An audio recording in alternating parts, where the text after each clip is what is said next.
suis musulman. Pas parce que je suis né dedans, même si c'est vrai.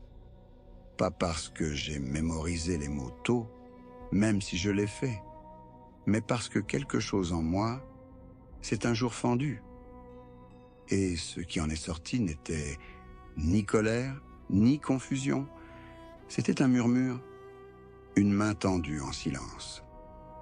Un nom que j'avais dit toute ma vie, Allah, qui soudain a été le seul refuge encore possible. Je ne porte pas ce nom comme un titre. Ce n'est pas une étiquette que je brandis quand le monde exige des cases. Ce n'est pas un bouclier pour me sentir supérieur à qui que ce soit. C'est un poids que je porte à deux mains, non pas lourd de fierté, mais de sens, de miséricorde, de responsabilité. Être musulman, c'est se remettre. Et la remise n'est pas bruyante. Elle n'en a pas besoin. Elle vit dans la manière dont j'essaie de baisser le regard, dans la manière dont je me tiens pour prier, même lorsque mes membres sont fatigués, dans les pauses entre les pensées, quand je suis sur le point de parler, puis je me rappelle que je devrais répondre de mes mots, dans la manière dont je retiens une réplique tranchante, non pas par passivité, mais parce qu'Allah entend. Parfois j'oublie, parfois je trébuche, mais je reviens toujours. Toujours. Parce qu'être musulman ne veut pas dire que je ne tombe jamais, cela veut dire que je sais vers où tomber. Je ne l'ai pas toujours senti ainsi. Il fut un temps où je disais « je suis musulman », comme on dit sa nationalité. Un fait, rien de plus. Mais je me souviens du moment où cela a dépassé ce simple constat. Ce n'était pas spectaculaire. Ce n'était pas pendant un sermon. C'était au milieu d'une nuit tranquille. Je m'étais encore une fois déçu moi-même, et je ne pouvais en blâmer personne d'autre. Je me suis assis seul, sans plus aucune excuse, et j'ai murmuré « Ya Allah ». Et quelque chose dans ma poitrine a dit « Je crois encore ». Depuis, j'essaie de vivre comme quelqu'un qui lui appartient. Pas seulement en public, pas seulement sous le regard des autres, mais quand je suis seul, quand je suis épuisé, quand la tentation me guette, quand la honte me serre. Même là, cette identité, il ne s'agit pas d'avoir l'air religieux. Il s'agit d'essayer, d'échouer, de se repentir, de prier et d'essayer encore. Être musulman, c'est savoir que, si loin que je m'égare, le chemin du retour n'est jamais fermé. Que chaque souffle est une chance. Qu'Allah est proche, plus proche que le chagrin qui parfois m'étrangle. On me demande ce que cela fait, d'être visiblement musulman, de jeûner quand d'autres festoient, de prier quand d'autres font défiler l'écran, de pardonner quand d'autres ripostent. Ce n'est pas facile, mais ce n'est pas vide non plus. Cela me remplit, même quand je me sens creux. Quand je dis « je suis musulman », je dis « je choisis la soumission plutôt que le chaos. Je choisis la structure plutôt que l'impulsion. Je choisis d'être porté, même en tombant. Et je ne le dis pas avec arrogance, mais avec étonnement. Je suis musulman, pas parfait, mais à lui, parfois, le monde devient silencieux. Pas paisiblement, mais de ce silence qui suit la tempête quand les dégâts sont faits et qu'il ne reste plus que le son de ta propre respiration. Ce silence, je le connais. Celui qui vibre dans la poitrine. Celui où personne ne te voit. Personne n'entend l'effondrement intérieur. Et c'est dans cet espace que la foi commence à parler, sans explication, sans réponse, mais par une présence, une densité, une immobilité qui te tient quand tu te défais. J'ai appelé Allah à des moments où il ne me restait plus rien, aucun plan, aucune excuse, aucune force pour faire semblant. Il y a des nuits où j'ai prié, non pas parce que je me sentais spirituel, mais parce que je ne savais plus où aller. Je restais là, les mains tremblantes, les mots coincés dans la gorge, et tout ce que je pouvais dire, c'était « Ya Allah, aide-moi ». Et quelque chose s'est produit, pas à l'extérieur. Le problème n'a pas disparu. Mais à l'intérieur, l'effondrement a marqué une pause. Mon souffle est revenu. Les larmes se sont adoucies. Et j'ai su. Il m'avait entendu. Même quand je n'étais pas certain de ce que je demandais, c'est cela. La confiance en Allah. Non pas l'absence de peur, mais déposer sa peur à la bonne place, auprès de celui qui maîtrise toutes choses et n'oublie rien. J'ai appris que la patience n'est pas seulement attendre. La patience, c'est la manière de porter l'attente. C'est se retenir de se briser d'une façon qu'on ne saurait réparer.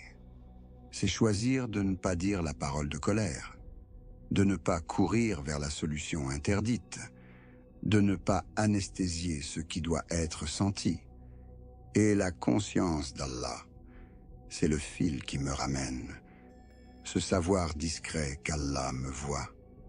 Quand je suis généreux, quand je suis mesquin, quand je force un sourire, quand je trahis une promesse, elle me rappelle que rien n'est perdu s'il le voit et que rien n'est caché si je fais semblant. Quelques-uns des instants les plus profonds de ma foi ne sont pas venus pendant le Ramadan, ni après des conférences, ni au milieu des foules. Ils sont venus quand j'étais seul, quand le téléphone a cessé de sonner, quand la porte s'est refermée, quand la dounia faisait tant de bruit et que je ne pouvais plus la porter. Dans ces moments-là, j'ai ouvert le Coran comme on s'agrippe à une corde et j'y ai trouvé des paroles qui semblaient écrites pour moi. Des versets sur le désespoir, sur les cœurs brisés, sur le fait de revenir. Et soudain, je ne suis plus seul dans la pièce. Je suis resté en prosternation, plus longtemps que d'habitude. Non pas parce que je voulais être vertueux, mais parce que je ne voulais pas me relever. Parce que cette posture, le front contre la terre, était le seul endroit où je me sentais en sécurité. Personne n'a vu ces nuits-là. Personne ne savait. Mais Allah, si, il existe une paix qui ne vient pas quand le problème disparaît, mais quand tu te rappelles qui est ton Seigneur, quand la poitrine se serre et que ta bouche dit encore « Allah est le plus grand que cette douleur, plus grand que cette peur, plus grand que moi ». J'ai longtemps cru que la foi était bruyante, qu'elle devait se sentir à chaque prière. Maintenant, je sais. La foi est souvent silencieuse. Elle se cache dans la persévérance, dans le simple fait d'être présent, dans la confiance que le silence d'Allah n'est pas son absence. Il n'est jamais absent. J'ai traversé la tristesse avec son nom sur mes lèvres et j'en suis sorti plus doux. Pas parce que j'ai résolu quoi que ce soit, mais parce que j'ai été porté. Pas par le monde, par celui qui l'a créé. Voilà ce que la foi fait ressentir. Quand le bruit s'éteint, quand personne n'applaudit, quand tu n'es plus qu'une âme en manque, et que tu te tournes vers lui, et que tu sais, il me suffit. Je ne me sens pas toujours fort quand j'adore, mais je me sens proche. Pas dans les grands moments, pas quand la mosquée est pleine ou que le sermon enflamme les cœurs. Dans les gestes petits, discrets, ceux que personne ne voit. Il existe une proximité que je ne ressens qu'en prosternation, au cœur de la nuit, quand le monde dort et que mon front touche la terre. Là, il n'y a pas de performance, pas de rythme à suivre, juste le souffle, la peine et le lent dénouement de tout ce que j'essayais de retenir. Parfois, je ne parle même pas. Je reste, face contre terre, murmurant le rien et le tout, sachant qu'Allah comprend même ce que je ne peux pas dire à voix haute. Cet endroit, cette posture, me brise d'une manière qui guérit. J'y ai pleuré. Non parce que je l'avais prévu, mais parce que le poids était devenu trop lourd à porter debout. Et quand je me relève, quelque chose est toujours plus léger. Pas disparu, mais soulevé. Il y a aussi quelque chose dans l'évocation d'Allah, ce mouvement discret de la langue, la douce répétition de noms dont j'ai besoin plus que de nourriture. Gloire à Allah, louange à Allah. Allah est le plus grand. Je l'ai dit en marchant, en attendant, en faisant la vaisselle. Et parfois j'oublie même que je l'ai dit. Il s'échappe comme la respiration. Pas parce que je suis pieux, mais parce qu'il manque. Car quand j'oublie qui est Allah, j'oublie qui je suis. J'ai goûté la morsure du jeûne. Pas seulement durant le mois de jeûne, mais ces jours où j'ai jeûné seul, en silence, sans que personne ne le sache. La faim commence toujours dans l'estomac. Mais l'après-midi venu, elle se déplace vers le cœur. Elle met à nu des choses. L'impatience que je cache. L'orgueil que je ne voyais pas. La dépendance que je prétends ne pas avoir. Le jeûne ne m'enseigne pas seulement la discipline. Il me vide du vacarme. Il fait de la place. Et dans cet espace, il entre toujours quelque chose de beau. Quand vient le coucher du soleil et que je prends la première gorgée d'eau, je n'étanche pas seulement la soif. Je me rappelle qu'Allah me soutient, qu'il m'a vu, qu'il m'a porté à travers un jour de plus. Il y a aussi une joie à donner, mais pas quand les regards sont là. Une douceur que je n'ai sentie que lorsque je glissais de l'argent dans la main d'un inconnu, ou que je payais les courses de quelqu'un, puis m'éloignais, ou que je donnais de ce dont j'avais moi-même besoin. Pas pour la louange, pas pour la reconnaissance, juste pour me sentir libre. Je me souviens avoir donné, une fois, quelque chose dont le don m'a fait mal. Je n'en ai parlé à personne. Et les jours suivants, mon cœur s'est senti étrangement nettoyé, comme si quelque chose en moi avait été lavé. C'est ce que font ces actes. Ils me purifient, ils me ramènent, ils me rappellent que mon âme n'a pas été créée pour être vue par les foules. Elle a été créée pour être vue par Allah. Ce ne sont pas seulement des rites, ce sont des lignes de vie. Elles me ramènent quand je m'éloigne. Elles me réparent quand je me fissure.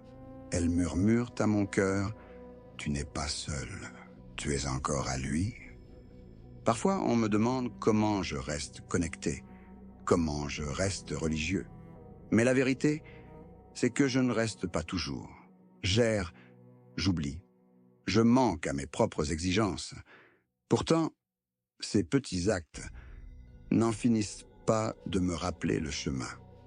Une prosternation, un verset, une journée de jeûne, une pièce donnée en silence, un nom d'Allah soufflé entre deux souffles, et d'une manière ou d'une autre, chaque fois que j'y reviens, je découvre qu'Allah n'était jamais loin. Voilà la miséricorde au cœur de tout cela. Il n'attend pas que je sois parfait. Il attend que je tende la main. Et lorsque je le fais, fût-ce un peu, il me rencontre avec bien plus que je ne mérite. Dans ces actes silencieux, je me sens le plus moi-même. Et je me sens le plus aimé. Pas des gens, mais de celui qui m'a créé et qui ne cesse de m'inviter à revenir. L'islam n'est pas seulement ce que je crois, c'est la manière dont j'essaie de vivre. Pas seulement dans la prière ou le jeûne, mais dans les mots que je choisis, dans la façon dont je traite les gens quand je suis fatigué, dans ce que je fais quand personne ne regarde. Je ne réussis pas toujours, mais le chemin est clair, et cette clarté me sauve. L'islam m'enseigne que la manière de parler compte, que la langue est légère mais dangereuse. Alors j'essaie de moins parler, d'écouter davantage, de louer en public et de corriger en privé. Parfois, j'échoue. Parfois, mes paroles sortent vives, négligentes, trop rapides. Mais alors je me rappelle, chaque mot est consigné. Pas par les gens, par des anges. Alors je demande pardon. Je fais une invocation pour adoucir ce que je ne peux pas défaire. Et j'essaie de nouveau. Même ma façon de marcher, j'y pense. On m'a appris que l'arrogance peut habiter une posture, la manière de se porter. Alors je marche avec conscience, non pas comme si je n'étais rien, mais comme si j'aurais à répondre de tout. Le travail est une autre épreuve. Quand les délais écrasent et que les raccourcis séduisent. Mais je me rappelle, un gain licite vaut mieux qu'un gain rapide. Je choisis la voie plus longue. Parfois, je perds une occasion. Mais je ne me sens pas pauvre. Pas quand je sais qui pourvoit. L'islam enseigne que le commerçant honnête est aimé d'Allah, que tricher même un peu empoisonne l'âme. Alors j'essaie d'être honnête avec les clients, avec le temps, avec l'effort, même quand personne ne vérifie, même quand c'est gênant, même quand cela me coûte. La famille, c'est plus difficile. Toutes les relations ne sont pas lisses, mais l'islam n'attend pas que les sentiments ordonnent l'obéissance. Alors je sers mes parents, même quand nous ne sommes pas d'accord. Je rends visite, je prends des nouvelles, je ravale mes mots quand j'ai envie de contredire. Pas parce qu'ils ont toujours raison, mais parce qu'Allah m'a demandé de les honorer. Et honorer, parfois, c'est se taire. Avec mes amis, j'essaie d'être loyal, de protéger leur nom dans les pièces où ils ne sont pas, de pardonner sans tenir les comptes, et de les reprendre avec douceur quand ils dérivent. Parce que l'islam m'enseigne que le véritable amour, c'est céder à rester droit. Il y a des moments où j'ai envie de répliquer, de gagner la joute, d'humilier celui qui m'a blessé. Puis je me souviens, le plus fort est celui qui retient sa colère. Alors je respire et je lâche. Ce n'est pas toujours satisfaisant, mais c'est toujours net. L'argent m'éprouve aussi. Quand j'en reçois davantage, je dois me demander qui en a plus besoin que moi? Qui Allah a placé sur mon chemin aujourd'hui? Car je ne veux pas d'une richesse qui durcisse mon cœur. Je veux donner d'une manière qui le purifie. L'islam me rappelle. Dépense, même peu. Donne sans humilier. Et ne compte pas ce que tu as donné. Compte ce dont tu as été sauvé. Parfois, l'humilité me lutte. J'ai envie d'être vu, d'être loué. Mais je sais, celui qui cache ses bonnes œuvres sera élevé un jour où la louange aura enfin du sens. Alors je supprime la publication, où je dis « louange à Allah » quand quelqu'un me complimente, non pour paraître pieux, mais pour me rappeler. Rien de tout cela n'est à moi. Tout vient de lui. Cette religion, elle m'entraîne même quand personne ne m'entraîne. Elle me recadre quand je me crois meilleur. Elle me relève quand je me crois sans valeur. Et quand je tombe, quand je crie, mens ou juge, elle ne m'abandonne pas. Elle me rappelle. C'est la différence.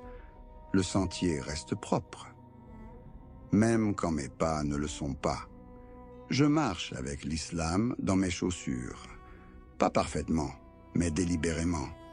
Pas pour impressionner qui que ce soit, mais pour me présenter devant Allah avec quelque chose à offrir.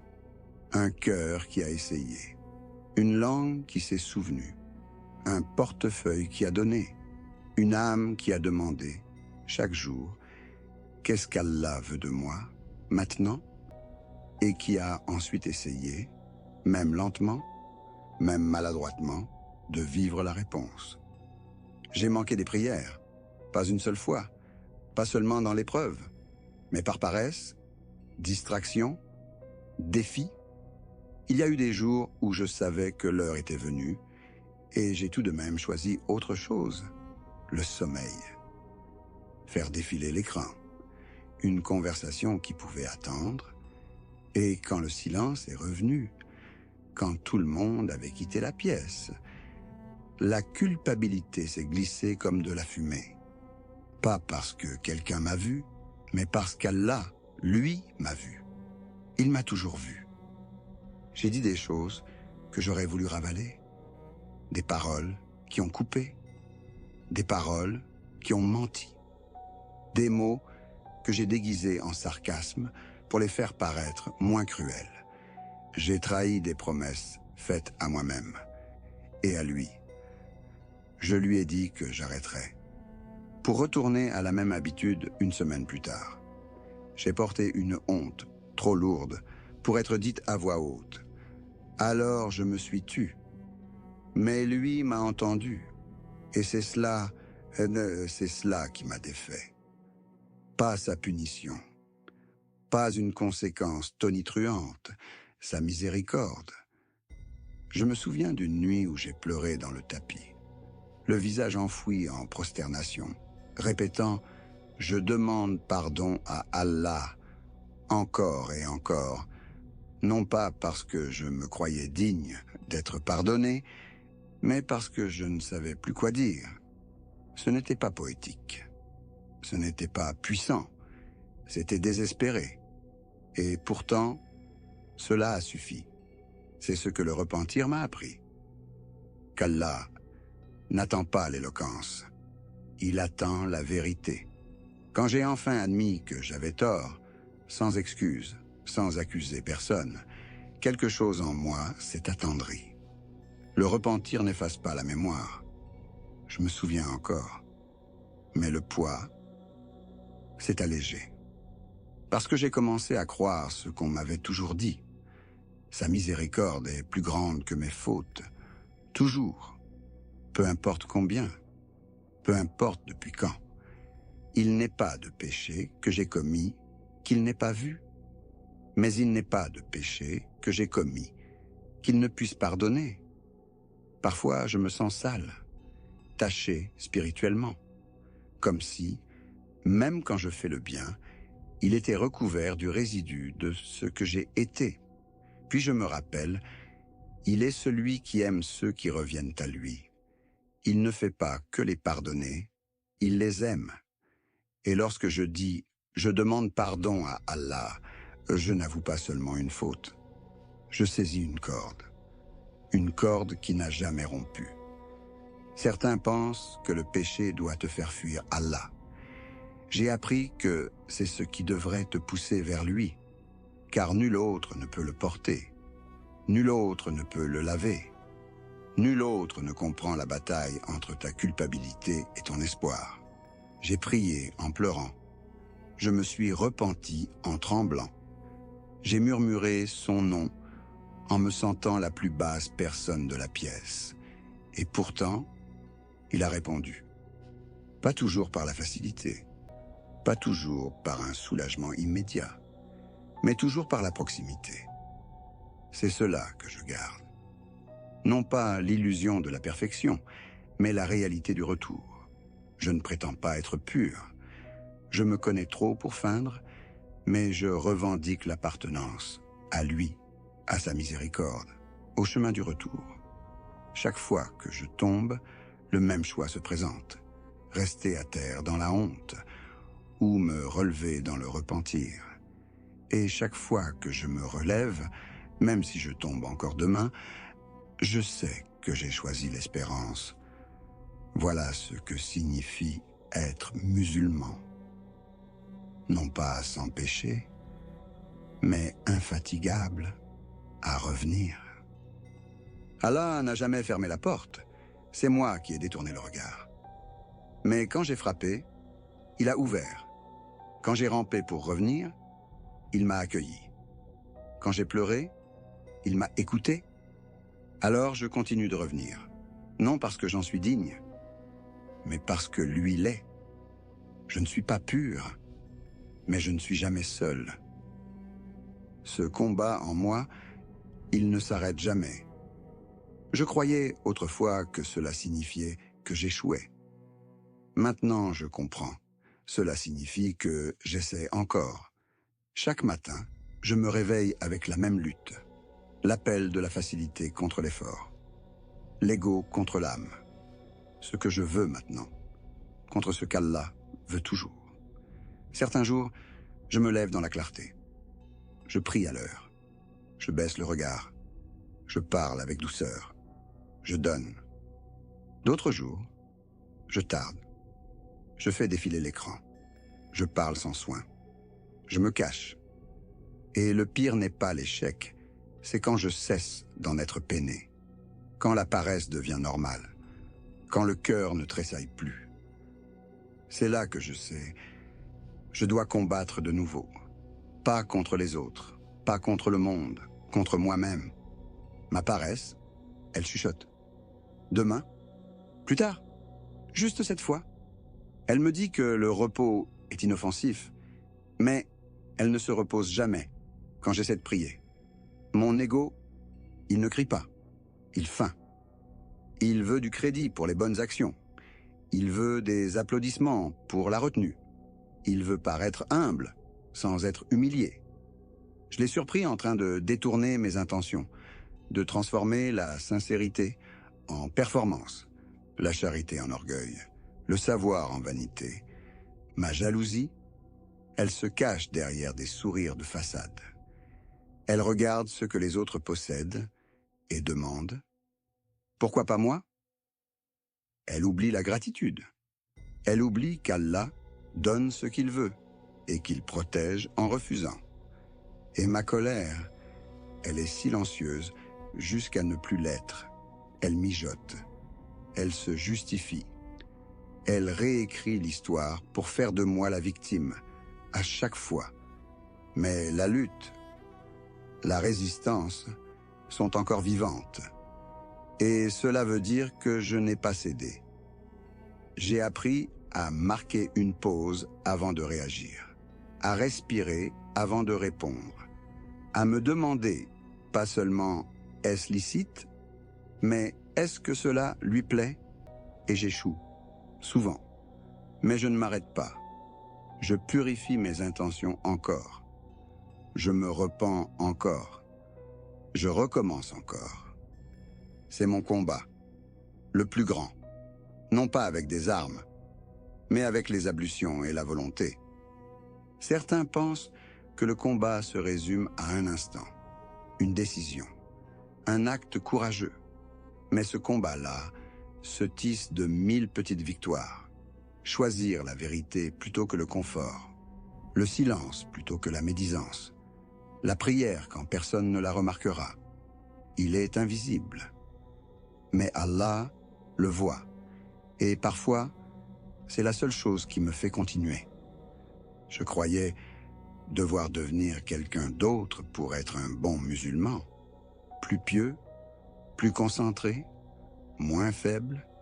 Maintenant, je sais. La lutte fait partie de la foi. L'effort fait partie de la soumission. Même quand je perds une manche, je ne suis pas éliminé. Même quand je suis inconstant, lui ne l'est pas. Allah n'attend pas la perfection. Il attend l'effort. Il attend le retour. Et cela veut dire que je peux continuer. Même quand c'est difficile. Même quand je suis épuisé. Même quand les progrès sont invisibles aux yeux des autres. Il sait. Il voit le corps à corps dans ma poitrine. La retenue que personne n'applaudit. L'excuse que je ne voulais pas présenter. La tentation que j'ai repoussée à la dernière seconde. Chaque fois que je retiens un mot cruel, cela compte. Chaque fois que je choisis la prière plutôt que le confort, cela compte. Chaque fois que je me hisse hors de la faute et murmure « pardonne-moi », cela compte. Rien de tout cela n'est perdu. Et c'est là que je trouve la paix. Non pas dans le fait de gagner à chaque fois, mais dans la certitude que recommencer est une adoration. Alors je lutte et j'échoue, et je me relève, et je retombe, et je reviens en rampant, parce qu'Allah en vaut la peine, parce que l'âme mérite d'être sauvée, parce que le combat intérieur n'est pas une punition. C'est un chemin. Et la lutte elle-même est le signe que je crois encore, que je ne me suis soumis à rien, sinon à lui. Je n'ai jamais visité la plupart des pays où vivent mes frères et sœurs. Je ne parle pas toute leur langue. Je ne connais pas leur visage.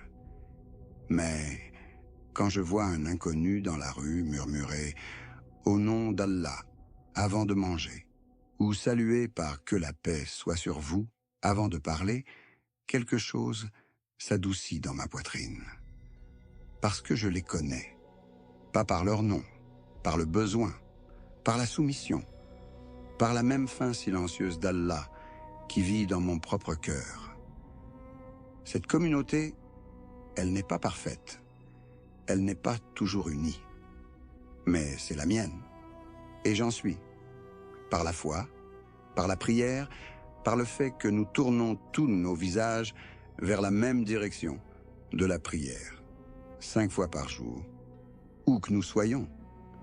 J'ai vu des musulmans dans les aéroports étendre leurs vestes à même le sol à l'heure de la prière du coucher du soleil.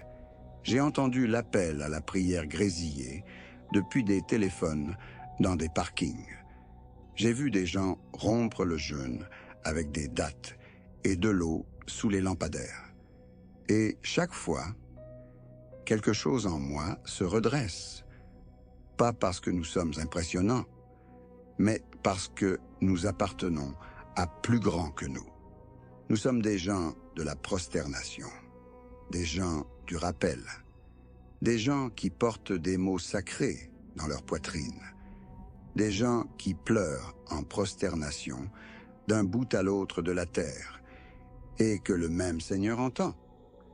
Il y a une joie dans cette appartenance, dans la façon dont nous nous rassemblons pour la fête de la rupture du jeûne, comme des proches longtemps perdus, dans la manière dont des inconnus partageront leur repas avec toi au moment de rompre, sans même te demander ton nom, dans la chaleur d'un paix sur toi, venu d'un étranger, plus doux que n'importe quel bavardage.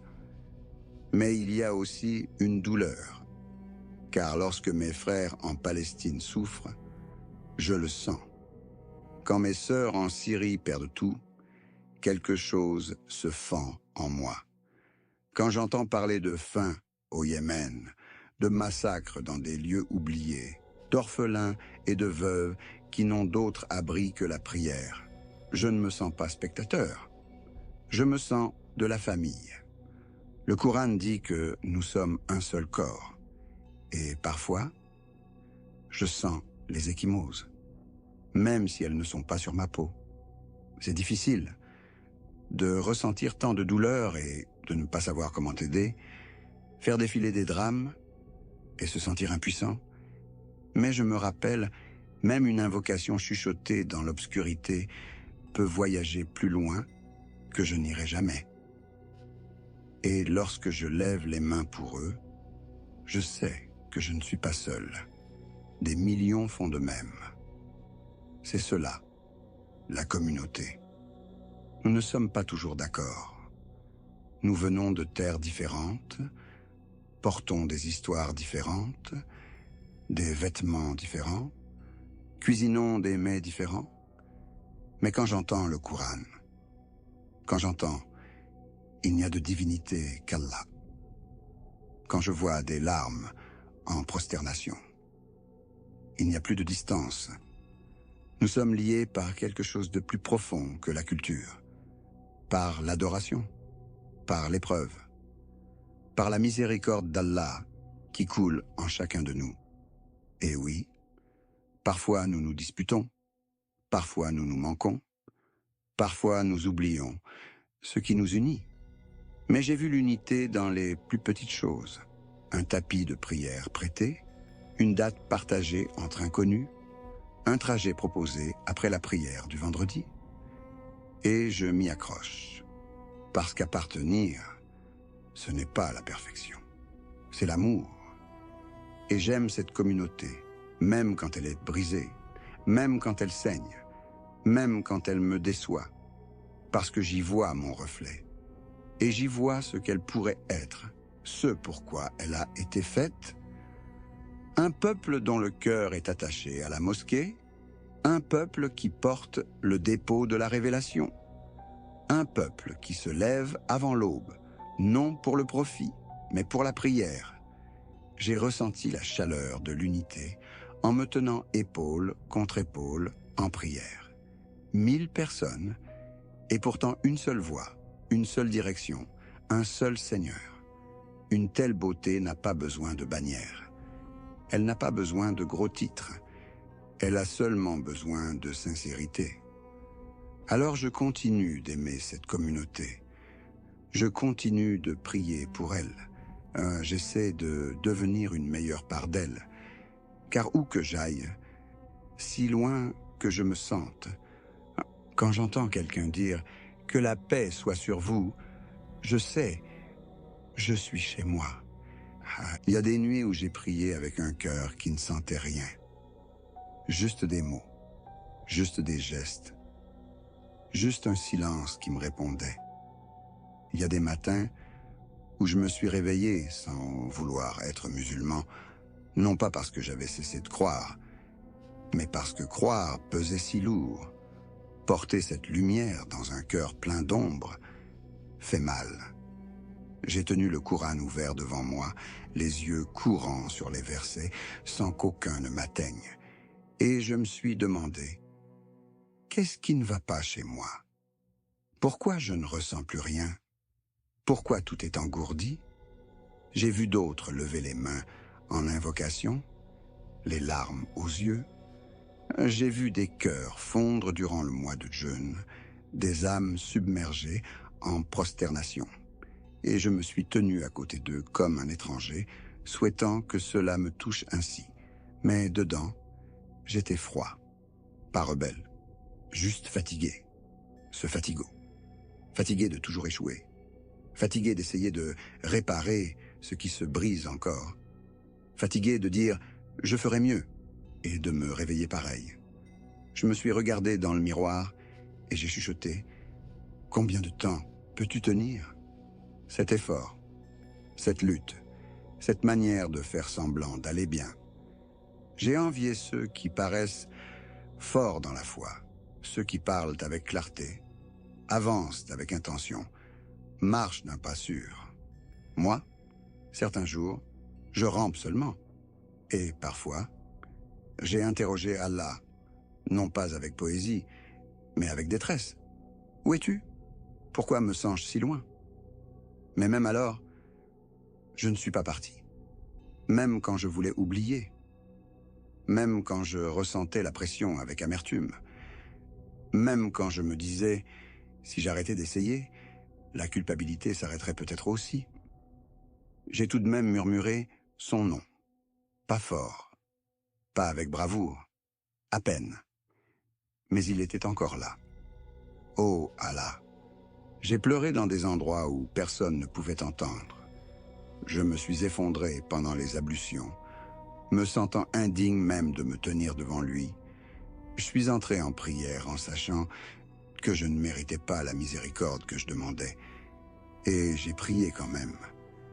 Parce que, quelque part en moi, sous tout le bruit, il restait une certitude paisible. Il est encore là. Et il n'est pas cruel. Il n'est pas lointain. Il n'attend pas pour me punir. Il attend pour m'accueillir, Chaque fois que j'ai voulu abandonner, quelque chose de petit m'a ramené. Un verset, un mot, le souvenir de ce que c'était autrefois. Et je me disais, si je peux tenir encore un peu, peut-être que cette proximité reviendra. Je ne sais pas combien de fois je suis revenu vers Allah. Trop de fois pour les compter. Après des fautes, après la négligence, après de longs silences, et chaque fois, je m'attendais à la distance. Mais ce que j'ai ressenti, c'était l'accueil. C'est cela qui me retient ici. Pas ma force, sa douceur. Le fait qu'il me laisse encore prononcer son nom, qu'il me laisse encore lever les mains, qu'il m'entend encore, même quand je n'ai pas les mots justes. Parfois, je m'agenouille sur le tapis de prière, et tout ce que je peux dire, c'est « Je suis désolé, je suis fatigué, j'ai besoin de toi ». Et d'une manière ou d'une autre, cela suffit. Cette foi n'est pas toujours éclatante. Elle n'est pas toujours pleine. Elle ne s'élève pas toujours haut. Parfois, elle vacille. Parfois, elle halète. Parfois, elle n'est qu'un souffle dans la nuit qui murmure. Je crois encore, non parce que je me sens digne, mais parce que je sais qui il est. Celui qui pardonne avant que je demande, qui écoute avant que je parle, qui accepte même quand je n'apporte que des regrets. Je me brise, encore et encore, mais je ne le quitte pas. Même quand je fuis, c'est en rond, et je finis toujours par revenir frapper à sa porte. Voilà ce qu'est l'islam pour moi. Pas un badge, pas une mise en scène, pas la perfection. Mais ceci, ce retour tremblant, cette prosternation qui saigne, ce « il n'y a de divinité qu'Allah », chuchoté comme ma voix à peine à le dire. Et il répond encore, il ouvre encore, il attend encore. Alors je reviens, vide, honteux, effrayé. Mais je reviens, parce qu'il est le tout miséricordieux, et je suis à lui. Il y a un calme qui vient après la cassure. Pas le silence du désespoir, mais l'immobilité de savoir que tu as survécu. Je porte encore mes défauts, j'oublie encore, je tombe encore. Mais maintenant, je me souviens où me tenir. L'islam m'a donné cela. Pas seulement une croyance, une manière de vivre, une carte, un rythme, un lieu où revenir quand tout le reste perd sa forme. La prière me stabilise. 5 fois par jour, elle me rappelle, loin de la distraction, du chaos, de moi-même. Ce n'est pas toujours profond. Parfois, je prie l'esprit encombré de soucis, le corps plein de fatigue. Mais même alors, elle m'enracine. Il y a une dignité dans l'inclination, dans le fait d'arrêter le monde pour se tenir devant celui qui l'a créé, dans le fait de dire, avec mon corps, « Tu es plus grand et j'appartiens à toi ». Le jeûne m'abaisse, pas seulement parce que j'ai faim, mais parce qu'il m'arrache mes excuses. Il me montre combien je dépends, avec quelle rapidité je deviens irritable, fatigué, égoïste. Et pourtant, il me montre aussi combien je peux renoncer, combien je peux endurer quand c'est pour Allah. Le jeûne m'enseigne la retenue, mais il m'enseigne aussi la gratitude. La première gorgée d'eau au coucher du soleil n'est pas qu'un soulagement. C'est un rappel, il pourvoit, toujours. Et puis il y a le rappel, le dhikr. Parfois, il ne me faut qu'un nom, le très miséricordieux. Je le murmure quand ma poitrine se serre, quand j'ai trop peu dit aux autres, et trop dit à moi-même. Le disposant des affaires. Je le dis quand les plans s'effondrent, quand j'ai fait ma part et que l'issue n'est plus la charge que je dois porter. Ces noms, ils m'attendrissent. Ils me rappellent qui il est. Et pour cela, je me souviens de qui je suis. Pas parfait, Pas impressionnant, mais guidé, aimé, vu. Cette foi me tient ensemble. Non par la force, mais par la douceur. Elle me donne un sens quand je me sens perdu. Elle me trace des limites quand je me sens dispersé. Elle m'offre le pardon quand je me sens honteux. Je ne me réveille pas chaque jour en me sentant sain, mais je me réveille avec une direction. Et cela seul est une miséricorde. Je sais qui je sers. Je sais pourquoi j'ai été créé. Je sais ce que mon âme est venue accomplir ici-bas, et cette clarté, même lorsqu'elle fait mal, est une paix. Pas une paix bruyante, pas celle qu'on affiche, mais celle qui s'assied en silence dans ta poitrine, celle qui te fait respirer plus profondément, celle qui te maintient droit, tandis que le monde tourne, vite et fort. Il m'a fallu du temps pour le sentir, pour cesser de courir après l'émotion constante et m'accrocher à la vérité silencieuse. L'islam n'est pas un sentiment, c'est un chemin. Et je le parcours, parfois avec force, parfois en boitant, mais toujours avec la foi. Et même quand je trébuche, je relève les yeux. Et le chemin est encore là. Il n'a pas peur de mon échec. Il ne change pas sous le poids de ma faiblesse. Il reste accueillant. Il reste illuminé. C'est cela qui m'apaise. Non pas que j'ai tout compris, mais qu'Allah ne me quitte jamais. Pas quand je suis sincère. Pas quand je reviens. Alors je m'assieds maintenant, comme quelqu'un qui vient de sortir d'une tempête, trempé, meurtri, mais entier. Parce que je crois encore. Parce que je l'ai encore. Parce que cette foi me tient encore ensemble. Voilà qui je suis. Pas un savant. Pas un saint. Juste un musulman. Une âme parmi d'autres, qui traverse ce monde avec ses défauts, ses peurs, sa foi. Je t'ai montré des morceaux de moi, ceux que je cache, ceux que je garde près, ceux auxquels je reviens quand tout le reste faillit. Et peut-être comprends-tu maintenant, l'islam n'est pas quelque chose que je joue, c'est un lieu où je reviens, encore et encore. Il vit dans mon souffle quand je dis « Au nom d'Allah », dans mes pauses, quand je me rappelle que je suis vu par celui qui ne dort jamais, dans mes larmes, quand je demande pardon sans savoir si je le mérite, il me tient ensemble. Quand je suis fort, quand je suis en désordre, quand j'ai honte, quand je suis reconnaissant. Cette religion n'est pas un fardeau, c'est mon appartenance. Je la suis non parce qu'on m'y a forcé, mais parce que j'ai goûté la vie sans elle, et je ne veux plus jamais être perdu à ce point. Je tombe encore, je me combats encore, je supplie encore pour la sincérité, pour la constance, pour l'agrément. Mais je sais à qui j'appartiens, et cela suffit. Si tu te demandais qui nous sommes, tu viens de rencontrer un cœur, un seul, qui porte cette foi avec des mains tremblantes et une âme stable.